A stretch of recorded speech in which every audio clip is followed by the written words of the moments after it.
So, you're looking for a gaming laptop, but you don't know which size is right for you. Should you go for a big laptop or a gigantic laptop? What does that extra size get you, and what are you sacrificing? Well, today I'll be comparing the 2025 STRIX G18 with the G16. So let's find out. And please like and subscribe if you like these type of videos. From the outside, they're quite different. Obviously, the G18 is bigger than the G16. I mean, duh, right? But you really do notice that slight size increase. But they have two completely different designs.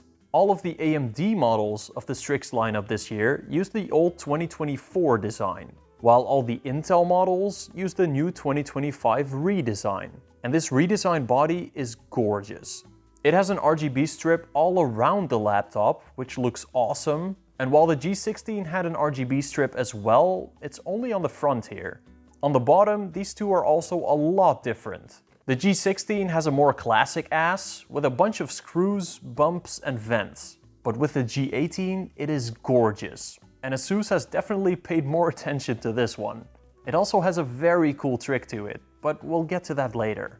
They're both quite sturdy though. It might be plastic, but it stays together really well. Probably because they have like 3 centimeters of heat pipes in there. But the G18 definitely has more packed into it, because it's 700 grams heavier than the G16, which is quite a bit. That's like 2 Nintendo Switches in Freedom units. And the G18 is also a little thicker, but not by a whole lot. Either way, it is an absolute unit. Now, for their specifications, I spec the G16 with that incredibly fast AMD X3D chip and an RTX 5070 Ti, and the G18 with an Intel chip and an RTX 5080. Now I see you asking, why didn't you spec them the same? Well, because the AMD G16 only goes up to an RTX 5070 Ti, while the Intel G16 and G18 go all the way up to a 5090. So the 5080 is a feature of the Intel model this year, and I want to compare the value between the Intel and the AMD model. And it should be a very interesting matchup, because these are two of the fastest processors in any laptop right now. The G18 has way higher power limits for its GPU though. 175 watts is actually the highest that laptop GPUs can go this generation. Look, I know the model lineup is very confusing this year, but I'll explain it later on in the video. Both of them have almost identical ports, but the G18 uses that little extra space for an extra USB-A port, which can be handy. But while the G16 has 2 USB-C 4.0 ports, the G18 has 2 Thunderbolt 5 ports, since it has the new Intel processor.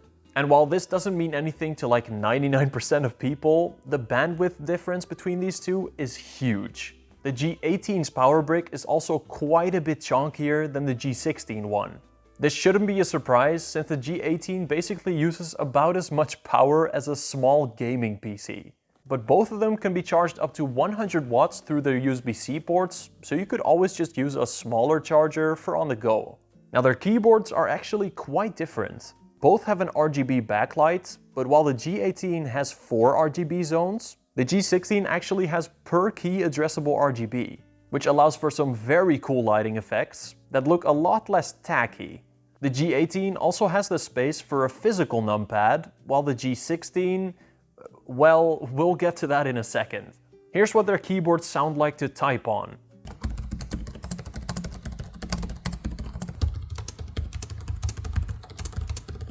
The G16's keys feel a little better in my opinion, since they use basically the same keyboard as on the Flow X16, which was great. The G18's keys feel a bit more plasticky and a little cheaper.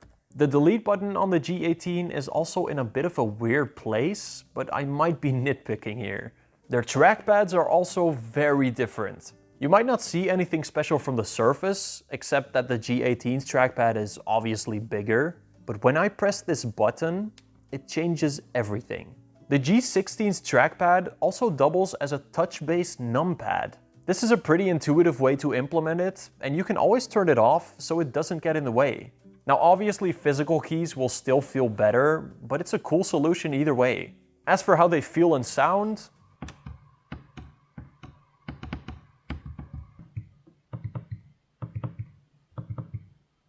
both have great touchpads, which is pretty rare for gaming laptops. but I feel like the G18 feels a little better and it's also a lot bigger.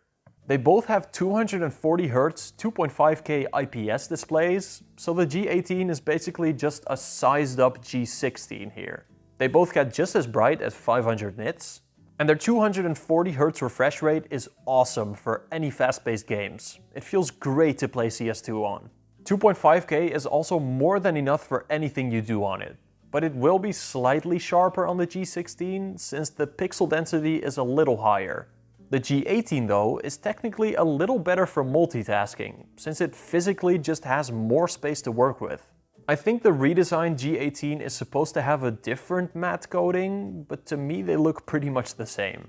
They both have very sturdy display hinges, so they don't wobble very much. But unfortunately, the redesigned body can't open up further than the old one, which I wish it did. Now since the G18 is bigger, it should have bigger and better speakers, right?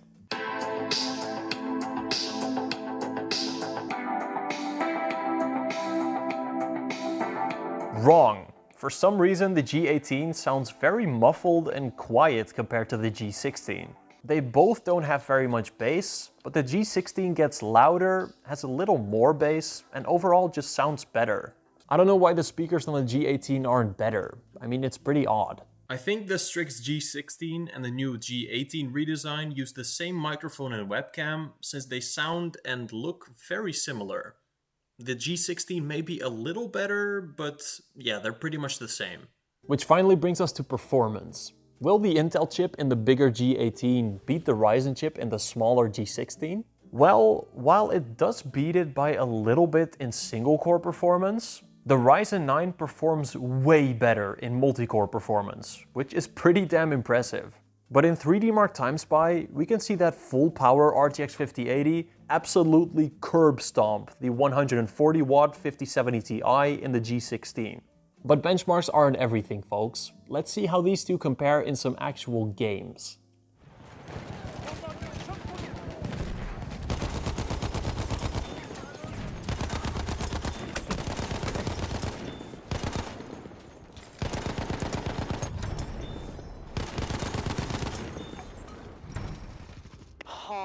Okay.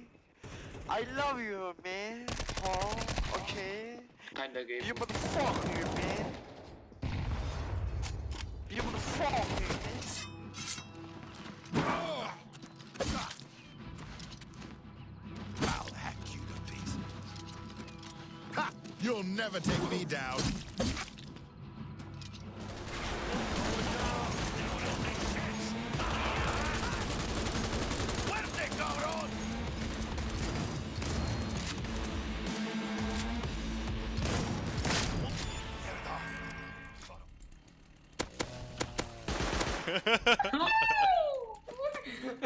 Uh-oh.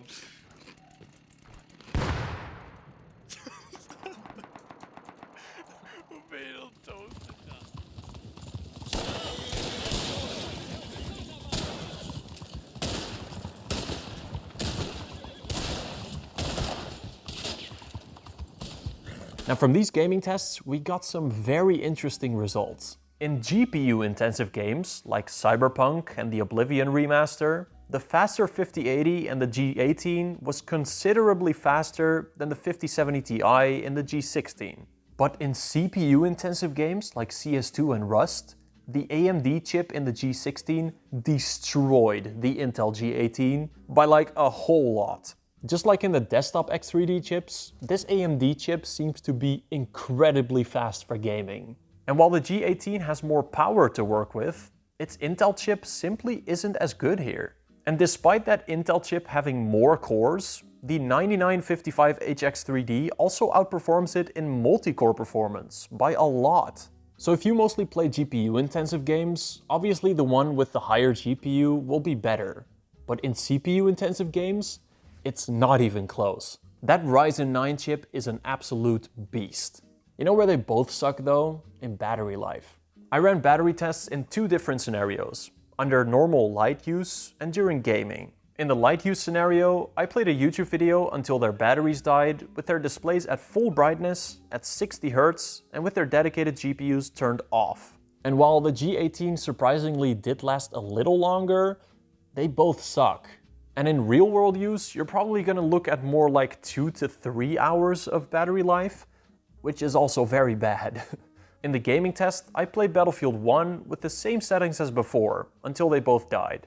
And I cannot say this enough, do not buy a gaming laptop expecting to play games on battery. Every single gaming laptop lasts like 1 hour to an hour and a half. Now here's another huge and pretty big difference, thermals and fan noise. On the G16, that AMD chip stayed nice and cool, since it's pretty efficient and doesn't use a whole lot of power during gaming. But on the G18, its Intel chip was absolutely cooking during Cyberpunk, and not in a good Gen Z slang way. This was the case with last year's Intel chips as well, but 103 degrees Celsius is a bit overboard, guys. They both kept their GPUs very cool though, which I guess is pretty impressive for the G18, since it's pretty hard to cool 175 watts of heat. But this Intel chip is definitely running too hot. The G18 does make less fan noise, but I guess that doesn't mean much if it's running way too hot.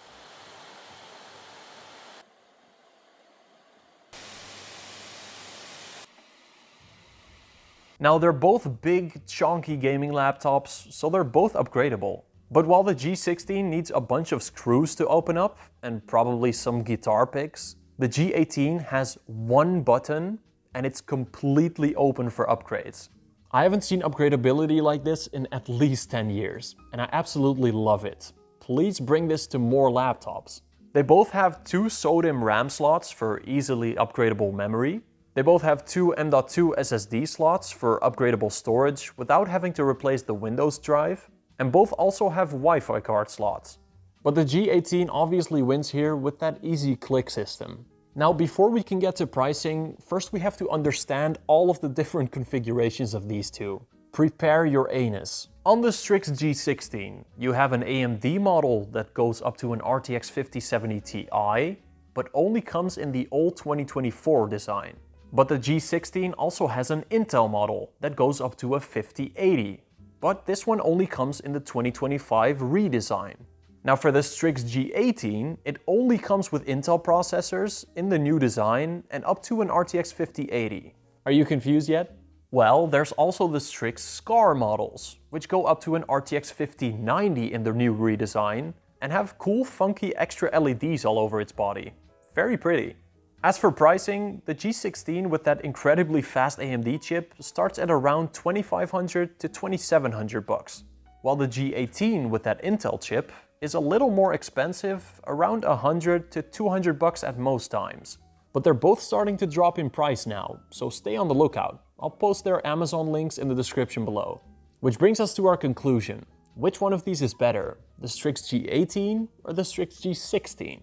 Well, in a perfect world, I'd say if you prefer a bigger laptop, get the bigger laptop. But unfortunately, it's not as easy this year, because this time it's more about Intel versus AMD.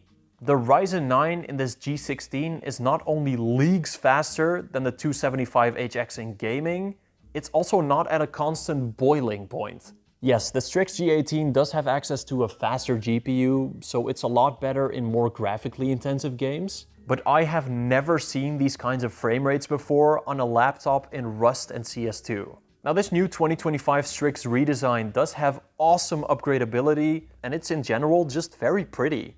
But it is being held back hard by its Intel chips. So I would only really get the G18 if you need a bigger display. Other than that, my choice would be just any STRIX model with this incredibly fast Ryzen chip. It is genuinely amazing. Now let me give a huge shout out to my YouTube members. Soundwife, Thomas, Inky, Mr. Frosty Dude, Dropzone1, Martijn Snijkers, David Gill, Flimsy, Lawrence de Fabrizio, Aki, Disco Volante, Walter, Suryansh, Daniel, Mr. Nuke, Sebastian, Christian Sands, Real Elf, Squash Bond, Alan, Toasted, A Random Guy, QME, and Eric the Rad. If you become a YouTube member, you get early access to content of mine, a shout out at the end of every video, and you'll also be supporting me as a creator to make these videos. And of course, you'll also be part of the Cool Guys Club, so you can use cool emojis like these in the comments section. So please join the club if you're interested. And I will see you all in the next video. Bye bye.